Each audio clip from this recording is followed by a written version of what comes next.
Hi, everyone. My name is DeAndre Sinet, and I am your host for Distinct Lens Podcast. I have a very special guest with us here today.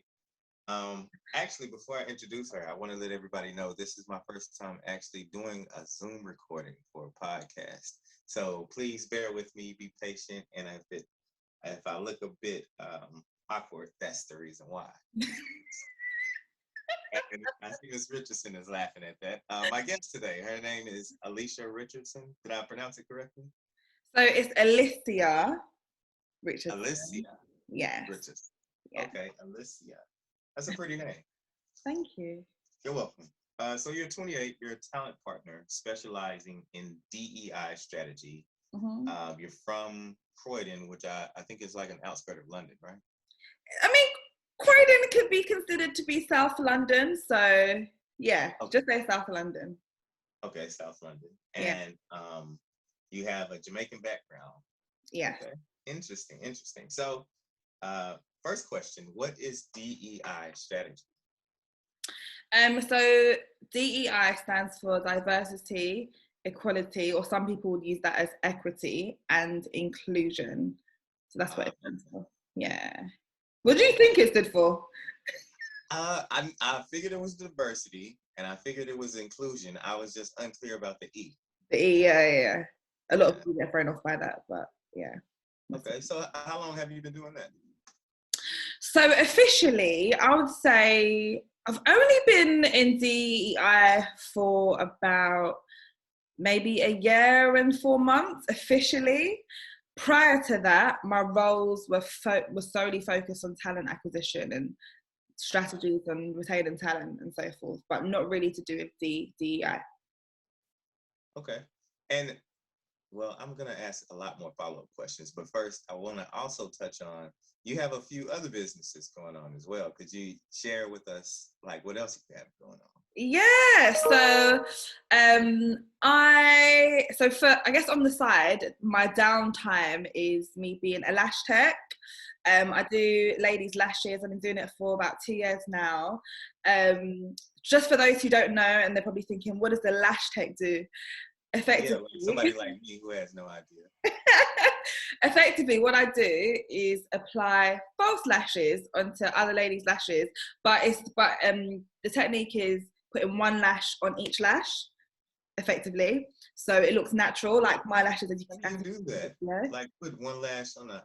Yeah, it's very intricate. Like you have to use tweezers and open up like the in between two lashes. So say this is 3 lashes, the tweezers would open it up, and then I'd have that there. Then I'd stick a lash on top, and I'll do that for all of your lashes, so they all look longer and it looks natural. Wow. Your face. No, there's no pain involved. The only thing is that ladies have to lie for about maybe 1 to 2 hours, just with their eyes closed.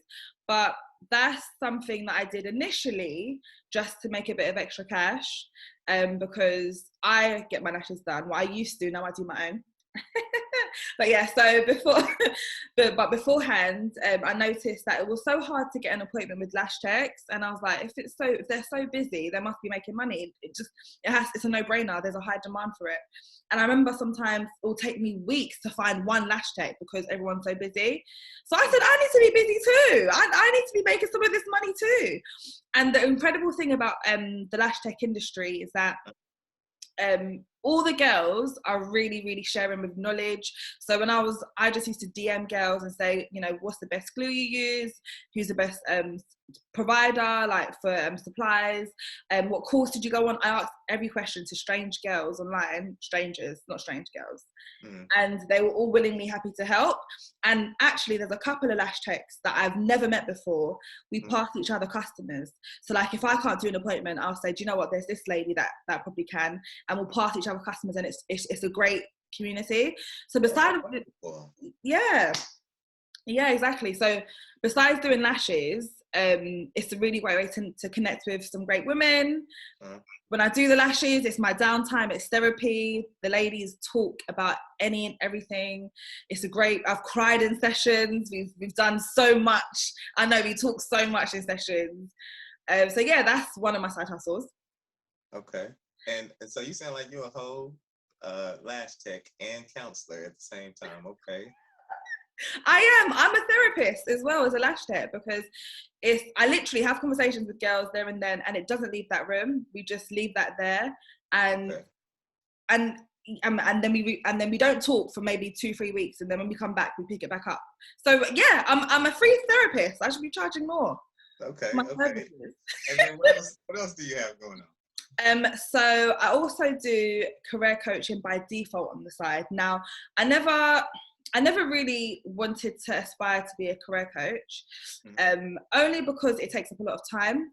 And I find that if you're a career coach, you have to brand yourself that way. You have to be actively going out and, putting out content and so forth. Mm-hmm. So the reason why I say that I am is because I do it because people have asked me to do it. And so many times to the point where I said I have to charge for the service because it's taken up a lot of time. So the type of work that I would do with people is help them with their job search strategy. And sometimes people will jump and say, I need help with my CV. And then I'll say, no, before you need help with your CV, what is it you want to do first? Let's identify the skills you have, the skills that you want to obtain in your career, why you want to do something. Let's start with that first. Then we can naturally build out, your CV and your job search strategy. A lot of people, they don't have a strategy in how they approach job searching or job hunting or interviewing. And so then they mess up. They apply for any and every job. They go for interviews. They don't know what they're saying. I've seen it so many times. So I just help to structure people's thoughts and their process. So I do that as well on the side. Now, how long ago did you start this? And what's the name of the lash tech business and career coaching? Like, what do you call them? So with the lash tech business, it is called mobilellasheslondon.co.uk. So you can find me on the Instagram, Mobile Lashes London, or on the internet, just on my website, you can book. And FYI, I'm following COVID safety guidelines. Masks are necessary, and yeah, that's with that. And I clean everything, sanitize everything. And then with the career coaching, so I haven't gone fancy with it at all because it's not my long-term aspiration. I just have a Calendly link and I attach that to my link tree. So if you want to book a one-to-one session with me, you can. And I've got. And you said it's on where your LinkedIn profile? So you can go on my LinkedIn profile. There's my link tree, and for those who don't know what Linktree is, it's a website that you can link to several other websites. So when you click onto my Linktree, you'll see the link to multiple things that I do, including the lashes, including the career coaching and other areas as well. Okay. And how long have you been doing the career coaching? So when I first started off in recruitment about 4 years ago, I had people asking me then, so I did it then, but again, nothing ever official. And then last year, I was introduced to Clubhouse around November times. And then, as you can probably hear already, I love a good conversation. I love talking, love listening as well, as I like talking. And then I started to kind of give talks and advice on, CV prep, interview prep, and people came up on stage, asked me those questions. And no word of a lie, I can show you my DMs. After each session, I just got loads of DMs like, could you help me? Could you do this, that? And I said, I have to charge for this. Like, there's no way. And then what that does, me charging for it, it weaves out people that are serious and non-serious. Because some people just want advice because they heard something good and they, they're not serious. But for me, investing in yourself is the most important thing. So if you feel like it's necessary to pay someone to help you to get to a certain point in your career, then you will do it. So then last year, November is when I started doing it properly, and distributing the link. And yeah, so far it's really, for me, I love it when candidates come back to me and say, I've got an interview lined up, or I've got a job offer, and help me manage this process. And it makes me so happy because I know how difficult it is doing a job search. I've been there. I'm sure you've been there, Trey. Yeah, definitely. Like, who actually helped you as well in your job search? Like, looking back at it when you was a junior and starting off, who helped you out?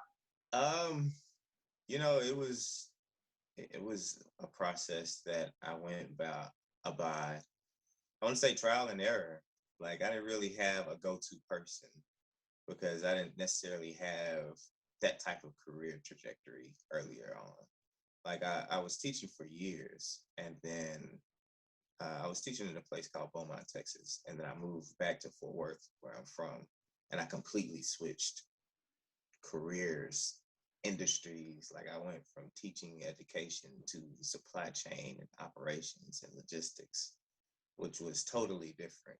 And I have a educational background in business.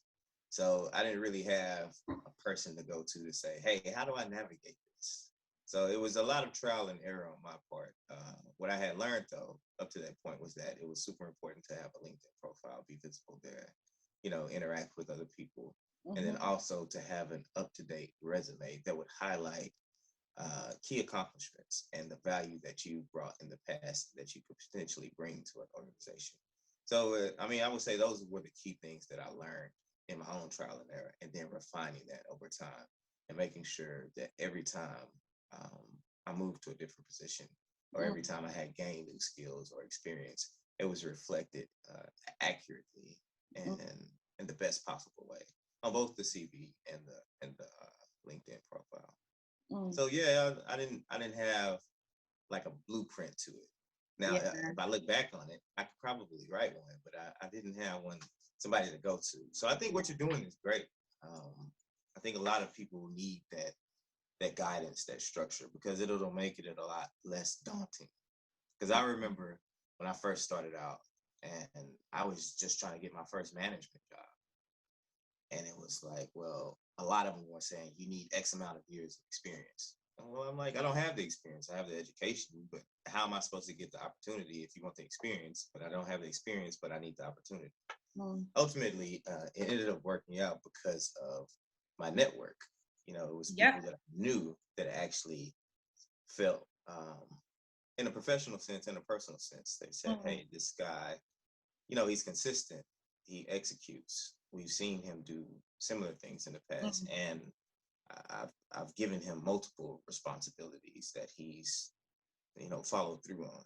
So they were willing to provide that opportunity, and I was in a position to take advantage of it. I was prepared, which I think is really key as well. So I guess that's a long-winded way of saying that's how it works.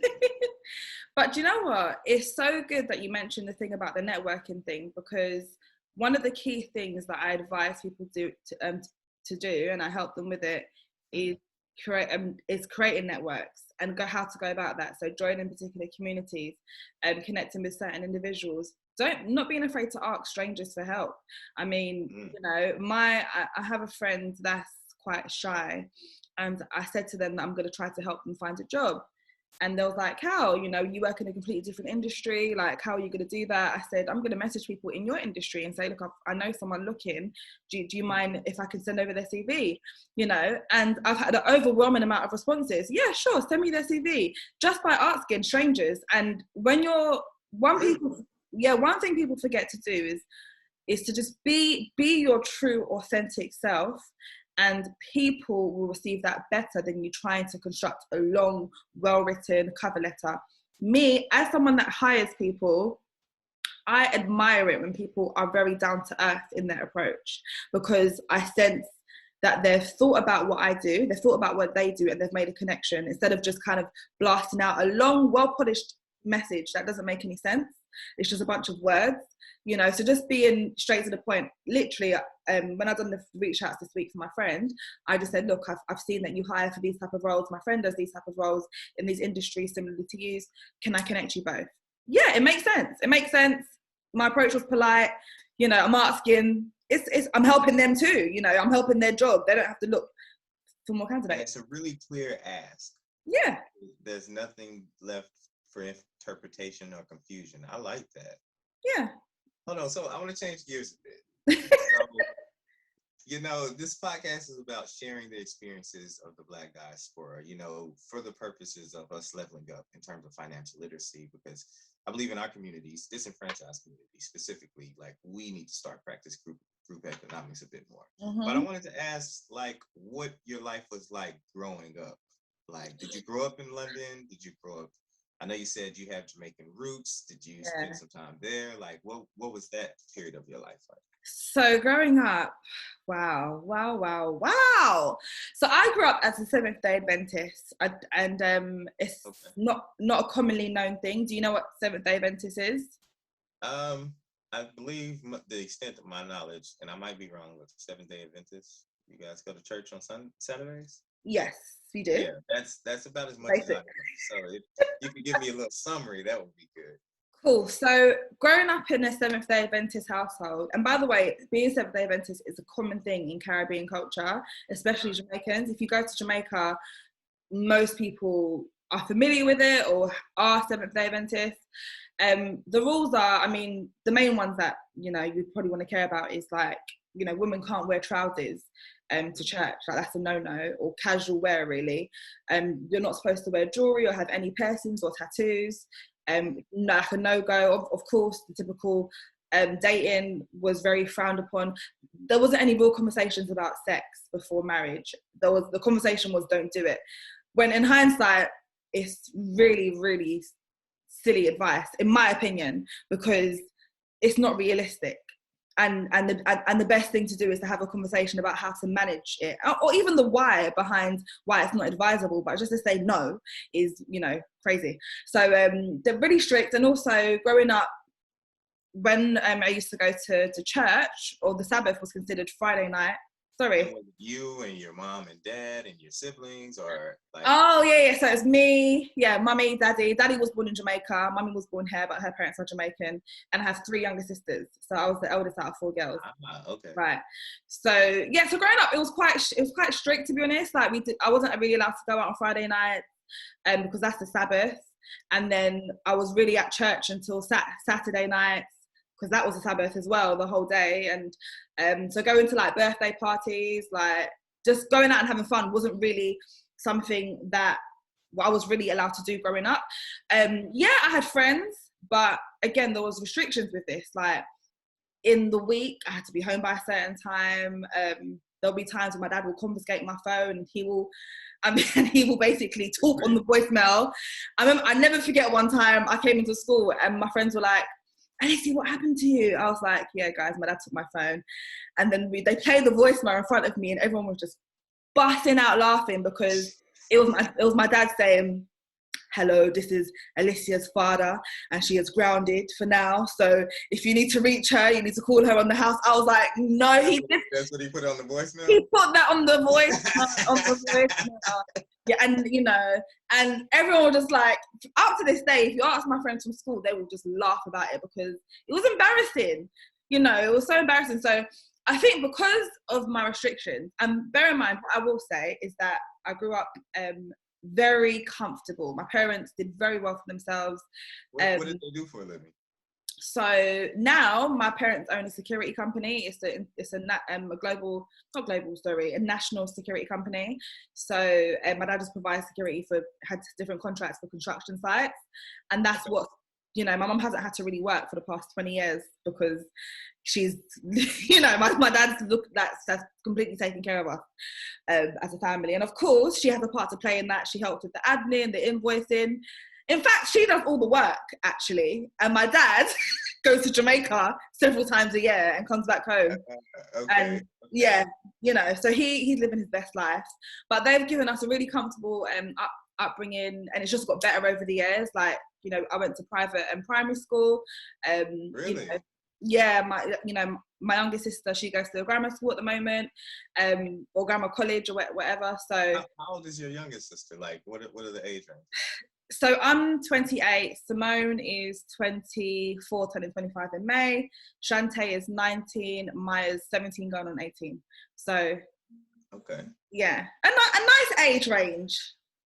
A nice age range. We're all quite close.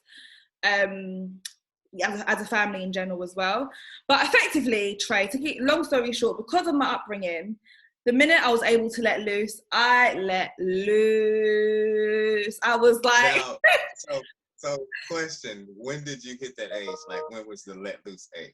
So technically, what I was supposed to do is wait until university so that I can do it then, but I couldn't wait. So it started to creep in when I was probably final year of school. And I just used to do stuff like, like not come home, just go where I want and think, do you know what? I'm just gonna get beaten or grounded. Who cares? Like I knew the pattern of punishment, so, Yeah. and I was over it. So I just started to do whatever I wanted really from 16. And in hindsight, I feel really bad because my parents went through so much stress. Like, what clicked in you at 16? Like, what was it when you were like, I gotta live my own life? Do you know what it was? Good question. So I think I was a little bit unruly, to be fair. My parents were quite fair looking back at it, but I just wanted to date boys. That's what I was. I was a little girl. I wanted to date boys. I wasn't allowed to. And when I thought about my life, it was school, church, and at home on the Sunday. There was no way I was able to go out. That's like, wash, clean. That's the time to get ready for the week. So there'll be times where I will just be out and not come back home because I'm like, for the whole night. Yeah, like for day, and then I'll just take whatever I need to take when I come back. And that How was did your parents react to that? Oh my gosh. At the time, there was one time my dad came to a club and found me in a club, like, and I got dragged out the club. Like, it was by security. It was horrific. Like, there's so many different scenarios that's happened. And there was one time where he broke down and he cried and he said to me, what have I done to deserve such bad behavior? But when I look back at it, it was because I think I was unruly and I was a rebel. And as a person, as a character, even still now, I don't do what I'm told. I do what makes sense. So if someone says to me, even at work, if they say, Alicia, this is the process that I need you to follow, I'll say, okay, that's the process, but I need to understand it before I do it. I'm not a robot. I'm not just going to do what you program me to do. That is how I am in general. So I think what my parents found challenging is particularly my dad, because he was brought up in Jamaica, where you do as the adult says. He found it challenging that I was asking questions about his authority and what he said. And so then he just never used to answer and say, no, do what I say. So I used to be like, but you're not explaining it. Our relationship was kind of command and control. Like, exactly. Question me. I'm the authority figure here. You just listen and follow instructions. Exactly. Yeah, I think that's common in our culture, though. Like, it was like that when I grew up. I remember there was a saying my mom used to say, and her sisters and brothers and our grandparents, children are to be seen and not heard. If, we don't have thoughts and we don't literally have a say in anything. We don't. Do you remember that scene in Matilda? I'm smart, you're dumb. I'm big, you're small. Do you remember that? I don't think I've seen that movie, actually. Matilda. Yeah. You've never seen Matilda? Okay. So there's a scene in Matilda where the dad says to the daughter, I'm big, you're small, I'm smart, you're dumb, da-da-da. And sometimes my dad used to say that, and I'd be like, wow. Wow. That's how we was raised. Listen to your parents. And my sister that's close to me in age, the 25-year-old, she is like that. She will listen and do. Like, she follows all instructions. She follows every single instruction. And to some degree, I see a lot of the benefits now, but I don't regret making the decisions that I made, because I've had a really good life so far. Like, I've really explored and I've experienced some great things. And, I've tested my character. I've built my character so much. So, even when I compare it in workplaces, my sister, there's certain things that she'll tell me what happened at work, and I'm like, you need to approach it like this. And she'll say, no, I can't challenge the boss. Me, I say, meeting please. Here is the agenda, and this is what we are going to discuss. Okay, right. Like, let's make this make sense. That's how I am. So I'm getting a lot of information from you. So that rebellious part of you, it's actually helped you professionally, because now you question things that don't necessarily make sense, but people probably have been doing for a while simply because they've been doing it for a long time. But I want to ask, like, so that period that the wilding out started, or that you got a little wild and started staying out, 16, how long did it last? So that was a rough time in my life. So I remember at a certain point, my dad sent me to my auntie's house. Like, I lived with her for like about 4 or 5 months. She was like the auntie that everyone sent their child to when your child was misbehaving. But I didn't understand why when I lived there, because I was thinking, she's softer than my parents. Like, I was sneaking out even more. And then my parents realized, oh my goodness, she's getting worse. Bring her back. So I went back to my parents' house. And then my dad tried, what did he try to do? Again, he tried to be just really strict and that. And, you know, I'm going to be really open here. When I was 17 or 18, second year of college, I fell pregnant. And when I fell pregnant, and this is something that, again, I've spoken about my parents multiple times before. You know, what would you do, Daddy, if I got pregnant? What would happen? You know, you had that conversation with them before. Loads of times, yeah. Just to kind of, again, that's my testing character, to see what would you do if, just to see what I can get away with. And my dad would always say, "You're out the house," you know. So when that happened, and he said, "Yeah, you're out the house," I was in shock, because he was being dead serious. Like, that moment, not the next morning, that moment, you're packing up. There and then you're going. And that's exactly what happened. And that year was probably one of the toughest years of my entire life, where I got like a council accommodation. I lived with my boyfriend a little bit. I lived with my friend for a little bit. And then I went straight on and moved into uni. So I moved into uni, not coming from my parents' house. They had kind of not given up, but they'd given up at that point. And it wasn't until when I was at uni for the first year, I reconnected with my parents again, because we hadn't spoken for like about a year. I reconnected with them again, and apologized for, you know, being a brat, because in hindsight, when I looked at a lot of my friends and the fact that I came from a stable home where they have demonstrated a good relationship and they've given us a good upbringing, and all they wanted to do is protect me from any danger, you know, and just give me the best life. I looked at it and I thought, yeah, you know, you had a good life and you didn't need to go through that. But you did, but you didn't need to. So, yeah. Does that make sense? That makes perfect sense. So when you got pregnant, did you go through with it? If you don't mind me asking, I mean, we don't. No, of course. I'm open. I'm cool. So I got an abortion at the time. Okay. Again, that's something that I can't say how I feel about that decision now, but it was the best decision at the time for me. As a teenager, you think about it a lot? Do I what? Do you think about it a lot? No, I don't think about it at all. Unless I'm speaking about it, no. Oh. I don't. I think that it was the best decision for me at the time, because I was able to grow and be myself and explore who I am as a character. I feel like a child would have changed that a lot at the time. And I wasn't ready. And I hadn't even gone to university yet. I was about to start university. You know, I did my travel abroad. I wouldn't have been able to do a travel abroad in a year abroad if I had a child at the time. So, I had to just make a decision that was best for me at the time. So, okay. So you went to university. I'm assuming you graduated, because now you're working in... I graduated. I don't know how, because I partied throughout my whole university time, if I'm being completely honest with you. Where'd you go? I went to Hertfordshire University. Okay. Yeah. I mean, you're supposed to party when you go to university. I know I did. I was like, those were some of the funnest times in my life. Exactly. Oh, is it? Yeah. Like, how many lectures did you go to? Say it again. How many lectures and classes did you go to? You know what? I'm gonna be honest. Like, when I first went to undergrad, I live in Fort Worth, but I went to undergrad in a city called Houston, which is like 4 or 5 hours south, car ride, from where I lived.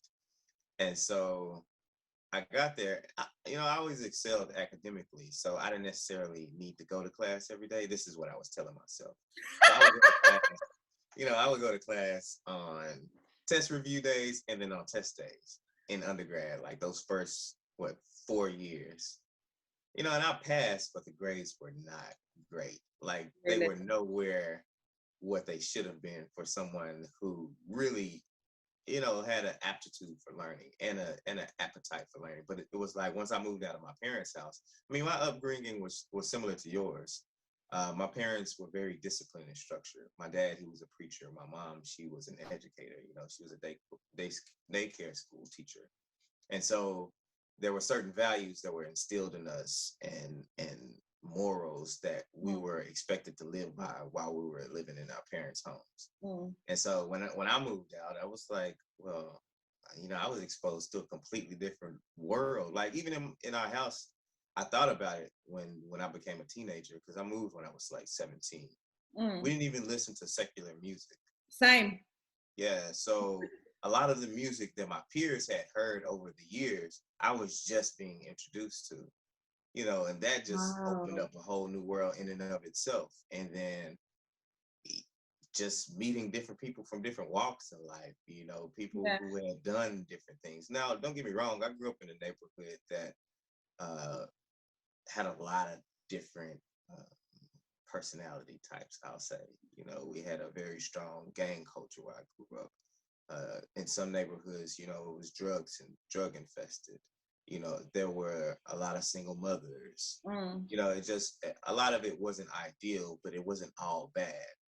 You know, I was fortunate enough to have both my parents when we were growing up, but it was like when I left the house, I was like, well, I need to see what the rest of this is about, you know. And so a part of that was going to the parties, you know, having fun, drinking for the first time, you know, those types of things, which I think in everybody's life, especially in those early 20s, you know, you're on a journey, you're searching for yourself, you know, you're finding your place in the world, you're really deciding what kind of person will I be, you know, because I had an idea of who I wanted to be when I was younger, but you know, it's something completely different when you actually move outside of your parents' house and your decisions are solely your own without anybody's input.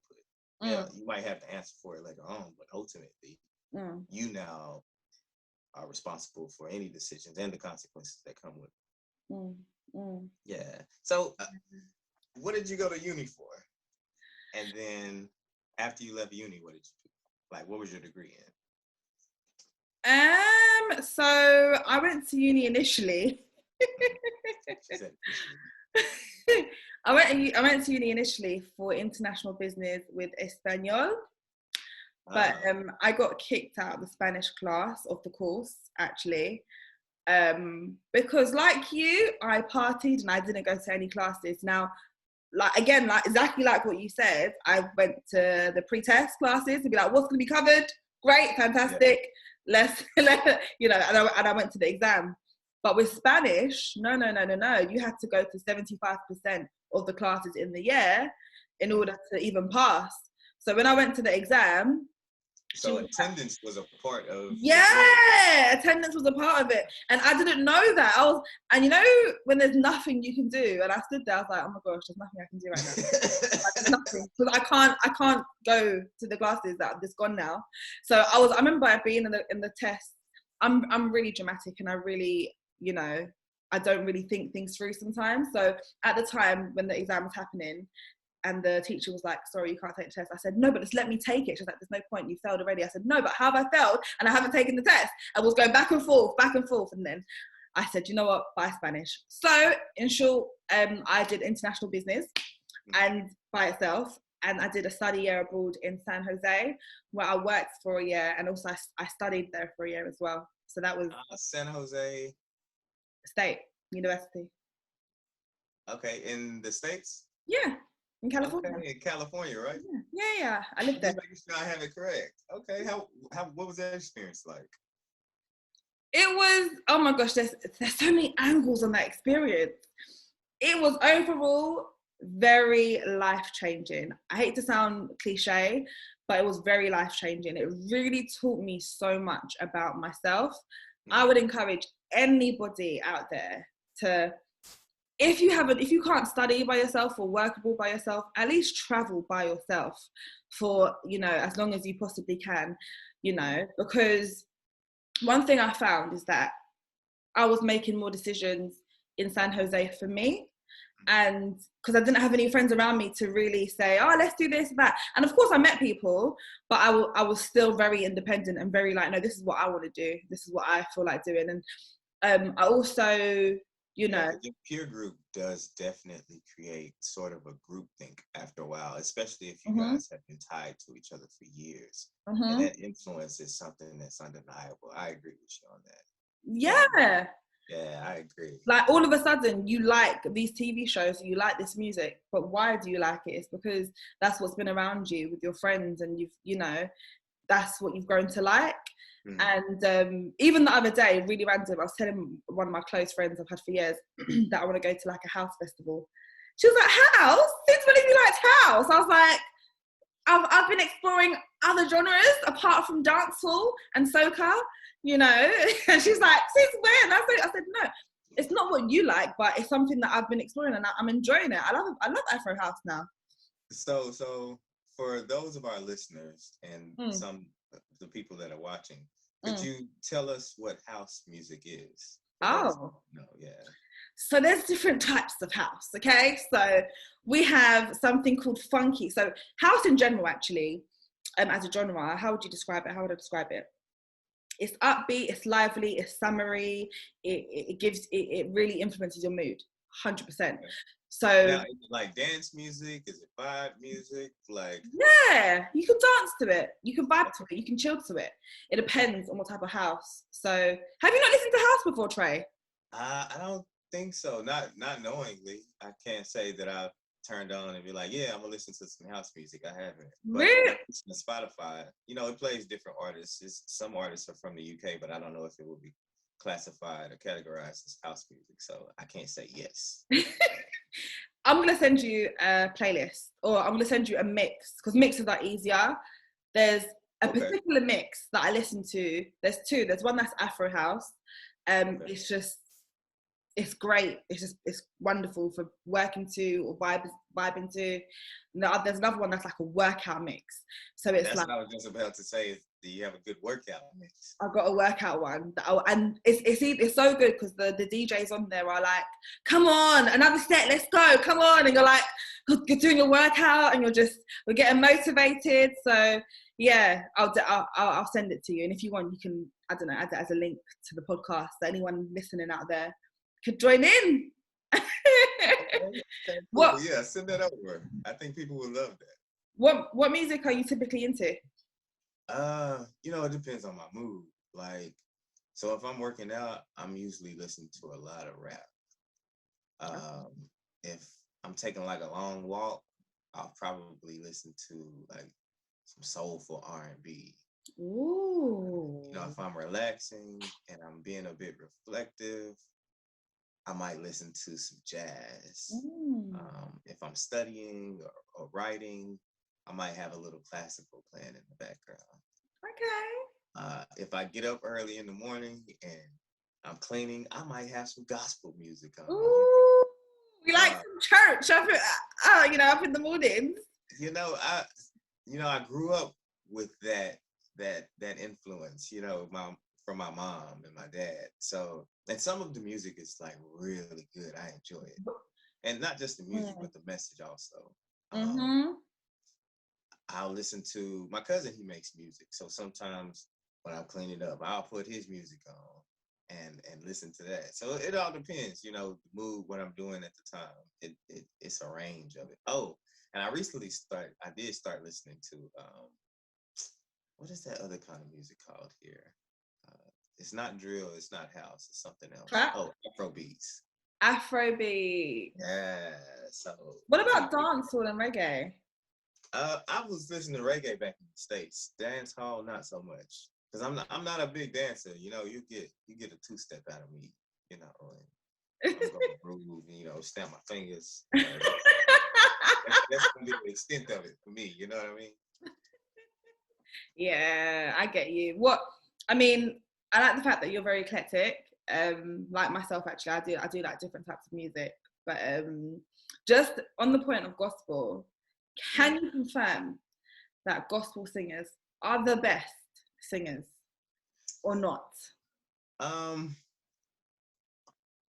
As a whole, like, I wouldn't say they were the best. I think there's a different inspiration, and so the sound, I don't think you could compare the two to secular singers, because again, it's a different inspiration.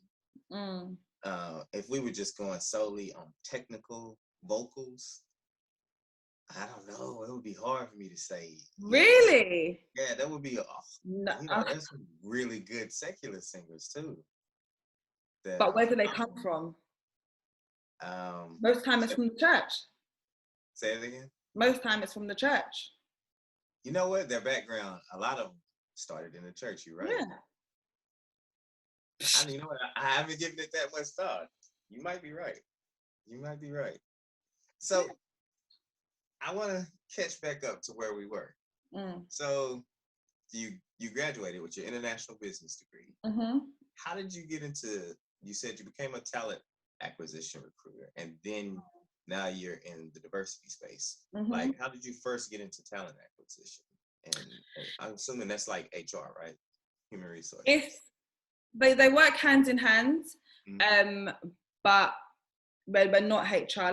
I tell people that all the time, because HR, they look after you when you start the business. Unfortunately, once you start, generally you don't really focus on it. But now I'm in D&I, yes, we do kind of work with HR a lot. But so it might be easier if I talk to you about my journey from university, because it will make more sense for me to just explain. So when I left university, I worked for Hertz, the car rental company. Yes. Yeah, so I was a UK fleet operations coordinator, which is basically, they had, like Zip cars, right? Where you can just go there. So I manage a fleet of 500 vans and cars around the UK, and just basically manage them. So that was a lot of work and a lot of logistics for a graduate. My head used to be, every day my head was just like, oh my gosh. And I had to manage a team of 5. It was a lot. And I think this is your first job. Yes, I promise you. So I was like, this is a lot. And I think I was on something silly like 21K. Like, it was ridiculous. And the person before me was like a grown man. And the reason why they gave me that job is because when I was in university, I was that man's assistant, and I was like doing admin. And then when I left, he left to be a full-time DJ. And then they were like, oh, do you want to take his job? And I was just like, okay, great. This is me just launching into my career. Not really. Now, did they give you a pay bump? I'm assuming you got more money, right? Not really. I mean, a little bit, but they wasn't paying me what they should have been paying me for that job. Yeah, because it was, they got a lot out of me, and then I realized that because it was very admin heavy, logistics, a lot of Excel spreadsheets. And then I found myself, I was like, I've got way too much personality to be doing this, like to just be very logistics and operations and, data-y. I said, that's not me. So I remember I said, I want to be in recruitment. I said, that's it. I want to be in recruitment. Don't know where it came from. And I just started to interview with loads of recruitment companies. I remember I interviewed for about 3 to 4 months, and I got nothing. Everyone was saying no. I made it to final stage. It was like it was dreadful, right? And so I gave up on the whole recruitment idea, because I remember I got knocked back for the final. When someone just says something that just tips you over the edge, when they just said, I just don't think you're suitable for recruitment. That's not something that I'll look at for you. So then I said, you know what? Maybe it's not for me. I keep on getting a no. So I then started to divert towards sales. I said, okay, well, what else can I do? Let me do sales. Then I started to sell events, like corporate events, basically, like in the digital marketing space and e-commerce space. I really enjoyed that. I thrived with that. I really built my resilience in that role. That was good. Very laddie environment. And they gave me a nickname. Trey, guess what they called me as my nickname? Hold on. When you say a very laddie environment, do you mean it was like male dominated? Yeah. Okay. Yeah. Sorry. I'm just trying to translate for the people, who don't. Yeah, in the US. Sorry. Yeah, laddie environment. Very, Friday drinks, oi, guys, very guy. And I was like the only black girl there. Wow. And so yeah. What is your nickname? Guess first. I don't know. So my nickname was Bosch. Boss lady, I don't know. Bosch chick. Oh my gosh, you got it correct, ish. Really? Well, boss chick, yeah. So they used to in meetings, hey boss chick, what's like, hey boss chick, whatever. And it was, do you know what? For me, I really liked the way they turned. There was a bit of a stereotype there because they saw, black girl feisty, da da da da da, whatever. But they changed it into a positive, and Yeah. they were like, yeah, hey boss chick, and like that was my name at work. Like I can't remember my name being called apart from like even in emails. So hey boss chick, da da da. I'm like, okay, that's my name. And one thing I contemplated when leaving that company, I was like, oh my goodness, this name isn't gonna be with me anymore. Like I can't go to a new business and be like, hey, by the way. That's wonderful. Like you have built a brilliant brand for yourself within that company. Yeah, I did. It was good. I enjoyed working there a lot. Like I loved it. And when I left, it was very impulsive. Like I remember literally waking up, and my dad used to have anxiety attacks with me doing this because I used to wake up and be like, Dad, I'm gonna quit my job today. He's like, no, wait. He's like, why? And I said, no, I don't want to do it anymore. I want to change. I changed my mind. And he would literally be like, you can't be living like this. And that's just how I am. I'm very impulsive. So I remember I had that conversation with my manager like on a Friday. I said, yeah, do you know what? I'm tired of selling these events. And I want to move on. It's nothing personal to anybody. I just want to move on. It's sales is draining, FYI, for anyone considering it. Have you done it before, Trey? I did like telemarketing sales like when I was younger.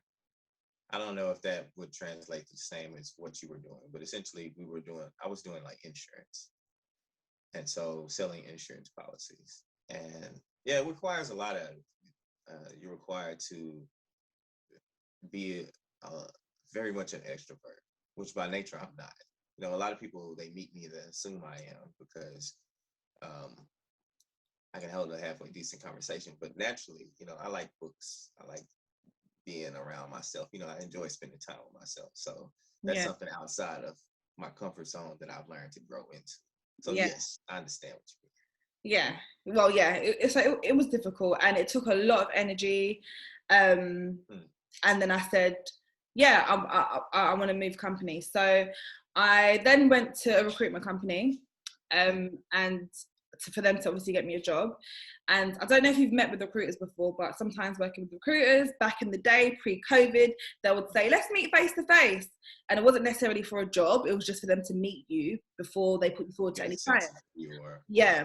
So when I went to this recruiter, bear in mind, I had been in touch with them a couple years beforehand when I was applying for jobs. And I remember them handling me really well. I didn't get any jobs through them, but when they rejected... You say handling you really well, what do you mean? They gave me feedback on interviews. Or some recruiters that some recruiters won't get back to you at all about anything. You'll go for an interview, you'll put in the work, and you're chasing them for feedback.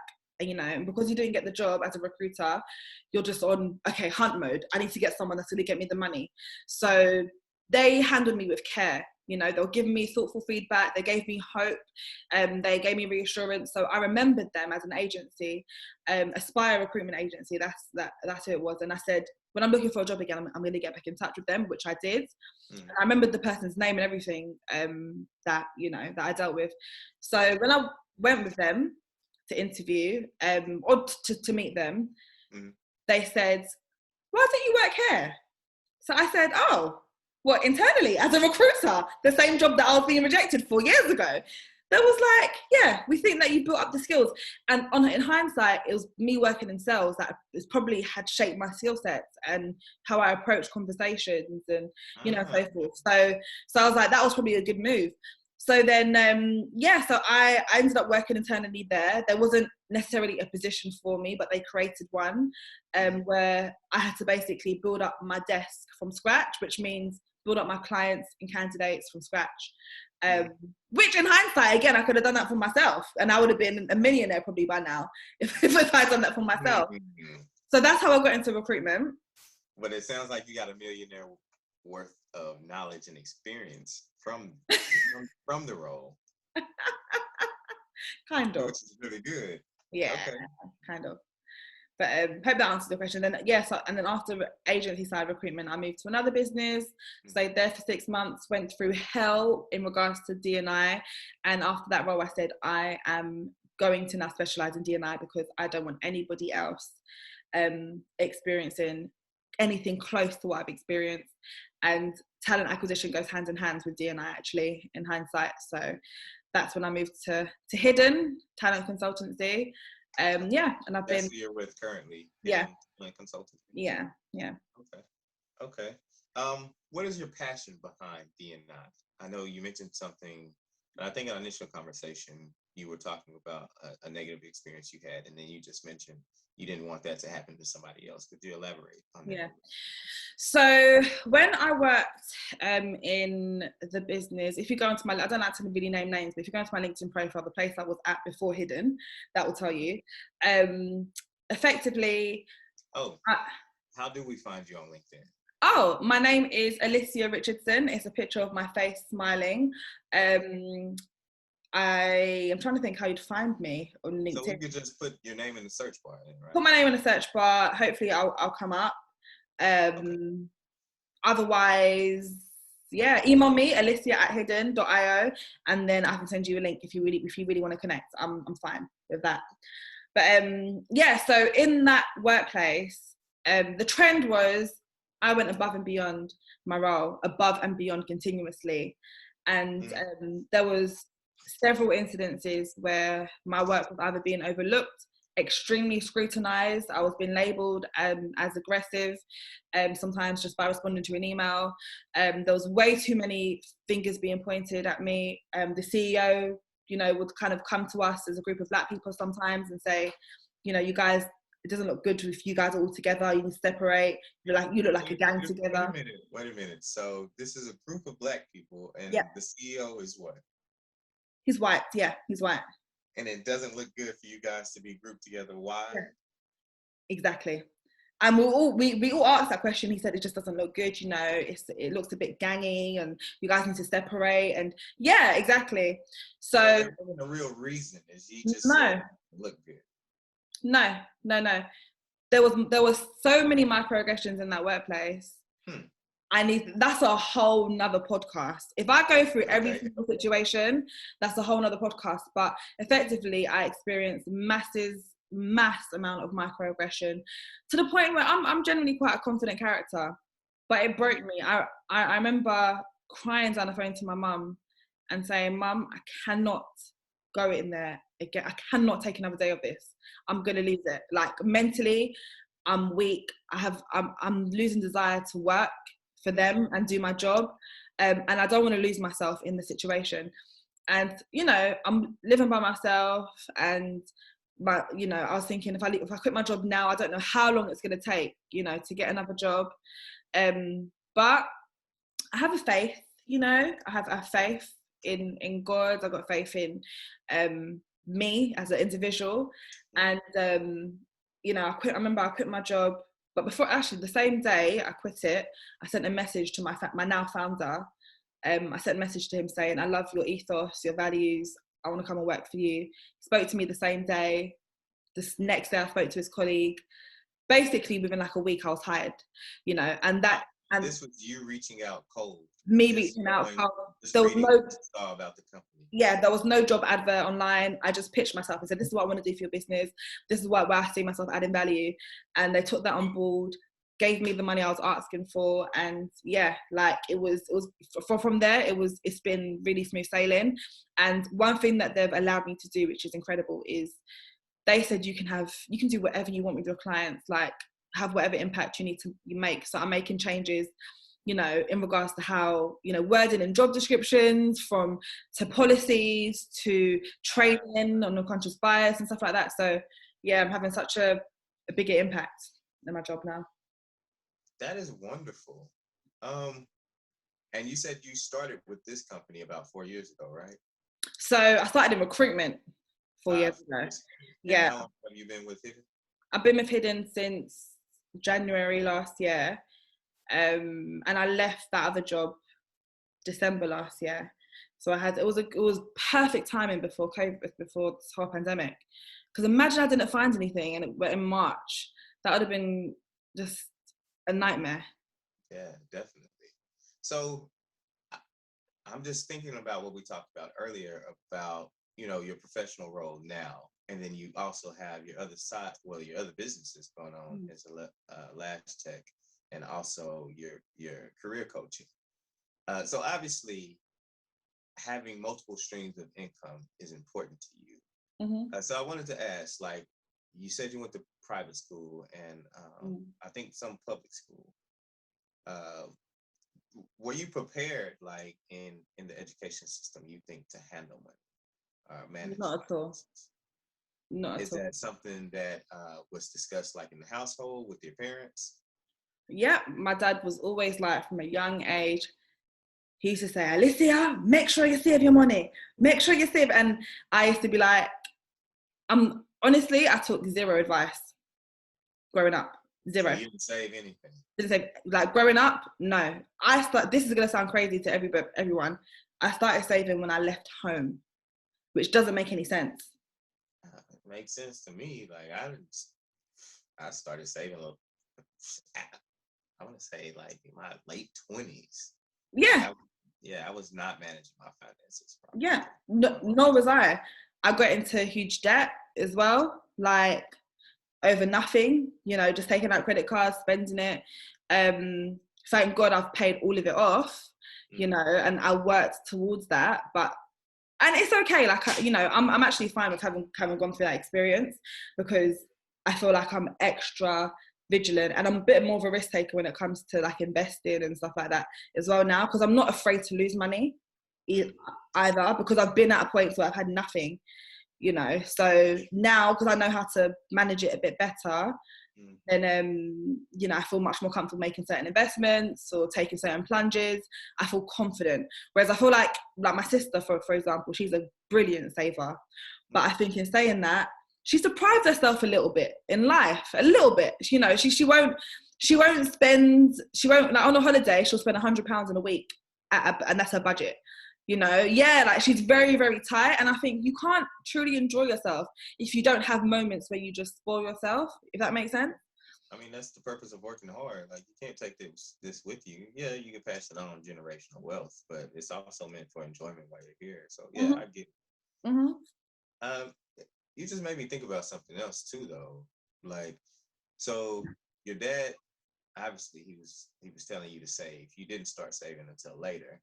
But do you think the fact that, because you said your parents now have a security company, like, it sounds like that entrepreneurial spirit is in the bloodline. Mm-hmm.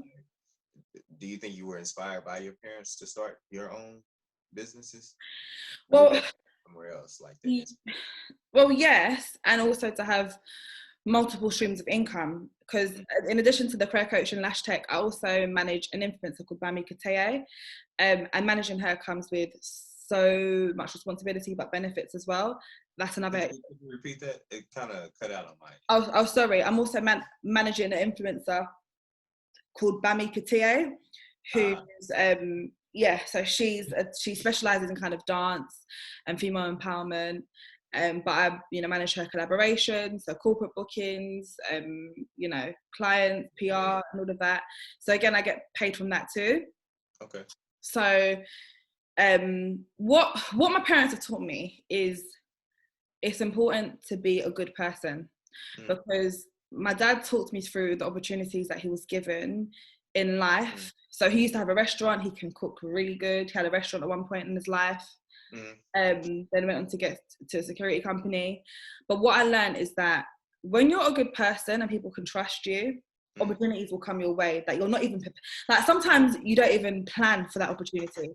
Like when I started working with Bami, for example, I had no idea about PR or working or managing influencers. Like, no idea. My friends would always say to me, you'll be great at managing influencers, and you'll do this. And I used to be like, I don't know.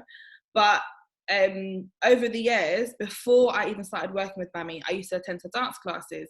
And every workplace I went to, I used to refer her to do a workshop or a well-being talk or a dance class, because I thought she was genuinely great. And it wasn't until we went to an event at Facebook, actually, I met her there. I saw her. I was like, oh my goodness, hey. And we got really drunk, and she said to me, I've been meaning to ask you if you can manage me. And I said, what? And at this point, we weren't really friends. I don't think we even had each other's numbers.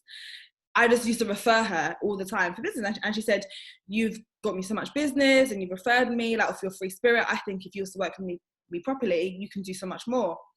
And that kind of goes back down to when you're a good person in general, people can see things in you that you can't even see, and opportunities will just come your way. And that's what, and ever since she's come into my life, the amount of money that she's helped me to make on the side has been ridiculous. Like, I owe her so much, and there's more that we're making. So effectively, she's helping me with my long-term goals of, you know, being able to buy a house potentially, and to be able to travel to certain places and do certain things. It's helped so much. So yeah, just being a good person is what I've learned from my parents. Okay, that's really interesting. Yeah, because I was gonna ask how you got into that. So you have quite a bit going on. So you have your 9 to 5, you know, in the D&I space, and then you also have your lash tech business, and then you also have your career coaching, and you're also managing an influencer. Yeah, it's incredible. Like, Renaissance woman. We got a live right now, y'all. I love it. So I wanted to ask, you were saying about being a good person and how that pays off exponentially in ways that sometimes you can't even see. And I agree with that. But also, I was just looking at one of the questions that I asked you on the pre-interview questionnaire, and it was about something that impacted you or influenced you the most. And you referenced, it's the book by, I want to say Barnaby. Yeah, How to Win and Influence Friends. Why did that have the most impact on you? That's a book that I read. I'll never forget. I read it when I was in San Jose, and that it helped me to basically. I'm trying to think of how to say this. It helped me to be open to different types of personalities and know how to address new people in my life, because I noticed, look, I meet loads of people all the time, especially when I was in San Jose. I was like, I need to learn how to you know, speak and engage, and but still be myself with different people. Like, what's the most authentic way of doing that? And some of the key things that I took away from that book is by always trying to help someone in whatever way you can. So it can be something small, right? If that's your nature, if that's something that you do, even if you don't directly get something back from that person, you've managed to add value to that person, and they're not going to forget that. And actually, throughout my career, applying that's like I've applied that, and then I look back and I think my parents have done that. That's what my parents have done. They've just given, and now they are more than blessed. Like, it's crazy. So I always, whenever I meet someone, especially in business and in sales and recruitment, sometimes you meet people that have a really stinking attitude for no reason. They're just in a really bad place, and I know how to approach situations better because of things I learned in that book. So I might jump on the phone to a candidate and I hear that they're in a bad mood. Now, some people will just surpass that and just get straight to the conversation and just get what they need to get out of it. I always will say, you sound down. What's up? What's bothering you? Do you mind speaking about it? If you don't want to speak about it, what can we do to help? Should I reschedule the interview to another day so that you have a moment? You know, just small things where you've taken note and you've showed that you care about the other person. It will go a long way. And I've noticed that candidates will happily work with me again, even when I say it's a no. Clients happily come back to me. I get a lot of private recruitment clients requesting, saying, Alicia, could you help me with this? You know, I love the way you handled us and the way you care. And also, what I've learned is that when you have this attitude, you can still get what you want out of someone. You can still get the money, the salary you want, or you can still get the negotiation you want. But because you've made sense and you've shown to be a genuine person that's not greedy, that's actually trying to make things work both ways, it's just, it serves long-term benefits. So yeah, that book's really been my character, you know, over my adult years. Yeah, and it sounds like you've applied that in your personal and your professional life. That's wonderful. So I want to ask, like, currently, like, from a financial standpoint, like, you have multiple streams of income, and I asked you a few questions on the questionnaire about current wealth building strategies, and you saving. I just take all of them. Yeah, and entrepreneurship and budgeting and financial goal planning, which I think you've illustrated throughout the conversation. You said there were 2 other areas that you wanted to learn about, like credit management and debt reduction. But earlier you said you had a huge amount of debt. I want to ask, how did you manage that, and how did you get that reduced, or has it been reduced completely? Yeah, so the bulk of the debt that I had, which was mainly on credit cards, 2 credit cards, I managed to get rid of all of that. And how I did it, right, was facing the debt. I think a lot of the time people, because I did this for a while, so if I did it, I'm sure I'm not the only person that did this. Just do the minimum monthly payments, but continue to spend on a credit card, and you're not making any progress. And then 3 years down the line, how am I in more debt? Because sometimes they will just increase the limit, and when you don't have any spending control, you just spend it, right? So I said to myself, okay, cool, this needs to change, because you need to buy a house one day, you need to set up good for your family, so you need to know how to manage. If you're going to have a credit card, you need to know how to manage it. And I said to myself, I had to have a conversation with me, and it's so important. To the same way we do reviews at work, it's important to do it, I think, for every aspect of your life. So for me, I had to review myself and say, you're going on these holidays, you're wearing these things, you're doing all these things, but you have this debt. It doesn't make any sense. So what I did is I thought about the different streams of income that I can get.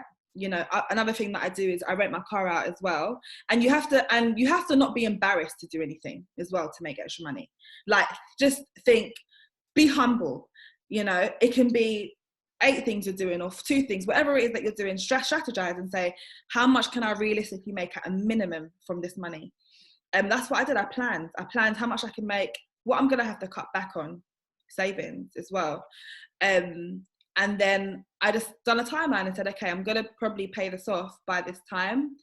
And I got to it. And when I got to it, I remember sitting down in my front room and just kind of crying to myself, because I was so happy. Because I was like, oh my goodness, I've reached a goal. Like, I've done this. I've gotten rid of this weight. Is that one of your first financial goals that you have completed? Yeah, because I said to myself, I'm saving to buy, but it doesn't make sense for me to save to buy right now if I haven't cleared this amount of debt. So I had to do that first, and then I felt like, okay, great, I can go on to the next chapter, which is saving to buy, an investment property. So it's a great feeling. And anyone out there, because I've spoken to a lot of girls, even girls that I do lashes for, have told me how much debt they're in. That surpassed mine, that's really great. And these are young girls in their 20s. One thing that I would have to say is, know when to say no to certain things as well. You don't need to go on every single holiday. You don't need to buy a new outfit for every single occasion. You don't need to, spend your money on things that don't need to be spent on. Now I do my own nails to save money, because I had to, I love doing my nails. It costs money. What's the solution? You have to learn to do it yourself, so you have to find ways to be creative, think outside the box, and have faith. When you don't believe something, I'm reading another book at the moment called Psycho-Cybernetics. When you and what it kind of teaches me in the book at the moment is, you can define your self-image today. You don't have to be defined by what you've historically done. So if historically you've been a bad spender and you're the person that isn't good with your finances, that doesn't have to be who you are going forward. You can be the financially responsible millionaire. You can change it. So yeah. Yeah, it puts you in control of your narrative. Exactly. I'm all about that. Yeah. Mm-hmm. I love that. So I want to ask now, like you mentioned, purchasing a home is one of your other financial goals. Do you have any others that you would like to share with us, and how you plan to reach those? Good question. Honestly, I feel like I want to be making so much money to the point where I have the ability to travel when I want. Mm-hmm. I can live how I want. I can give my children the education that they deserve. I want to be able to, give to my loved ones how I want to give to them. I'm a gift giver, right? I'm an experience giver. So I love hosting. I love doing things. All these things cost money. So I want to be in a position where I can do these things without a thought, without thinking, oh, I need this and this covered. I want to be able to give back, to in Jamaica, whether it's through education, whether it's helping my community, whatever it is. I want to be able to do that because that's important. That's so I've got family in Jamaica. That's, and I see the opportunities that they're limited to. So I want to be able to expand on that. Those things is what I want to be able to invest in and help in the future. And I'm not gonna lie, let's be real, I love luxury. I love a luxury lifestyle. So I need to be able to afford that abundantly. So, I mean, to kind of be more practical with it, because I've kind of given you intangible goals, I want to be earning like around, at some point, 10K a month, just coming in, 10K a month, without the tax man coming to me. That will be off side projects, and I'm not going to get that just from working, in my day job. It's not going to happen. That is like a small portion of that. And also, just to put it out there, people need to stop thinking that in order to truly be an entrepreneur, they need to quit their job. No, you don't. Quit, like, your job is another extra form of income. You can do entrepreneurship on top. Exactly. Yeah, problem. Okay. Well, thank you. This has been really good. So I did want to do a few key takeaways, like from this interview, because you touched on a lot of really, I think, important topics. Top of mind right now was what you were saying about the book that you read, authored by Dale Carnegie. Adding value to someone else's life, helping someone, even if you think it's small, it does. I've seen that in my own life. I always think of how can I help somebody? I want every interaction, whether it's with a total stranger, to be a positive, constructive one, even if I'm just giving them something as simple as directions, or it might go to, to the other end of the spectrum where it's a formal relationship, like a mentor-mentee relationship, and you're giving them advice and direction on their lives in a professional and personal sense. So I think that's a key takeaway. Also, what you were saying, belief in self and understanding that you control your narrative. And every day can be a new day for you. It can be better than the day before. And you can be a better person than you were the day before. And then also, super important, the multiple streams of income and saving and reducing your debt. Like, those things are really a wealth generating and are going to bring a really sound financial foundation to build on in the future. This has been a really good session. It has. This has been a great conversation. I really thank you for coming on, taking the time out of your very busy schedule. No problem. Come and grace our Distinct Lens podcast. It's been wonderful. Before we do go, you need to tell everybody, every platform that they can find you on. Like, we need all the information. Okay, cool. So let me just go through the socials. So I'm really open, down to earth, so you can connect with me on Instagram, although I'm taking a break from it at the moment. My Instagram is Alicia Latoya LDN for London. How you spell Alicia Latoya is ALICIA LATOYA. My Instagram for my lash page is Mobile Lashes London. If you wanted to see who Bami Kiteye was and potentially look at brand collaborations or PR, just type in BAMI and then Kiteye, KUTEYI. She has many articles on her, so you can find her on Google. And LinkedIn connected me, Alicia, and then Richardson. Where else? Clubhouse, again, Alicia Latoya. And yeah, if you wanted to send me your CV for a job, I hire loads of creative roles, marketing roles, digital strategists, project managers. Send me your CV to Alicia at hidden, HIDDEN.io, and I'll love to connect. Thank you so much for having me, Trey. You're welcome. Thank you for being such a great guest. It's okay, no worries. Thank you. Bye, everyone. Bye.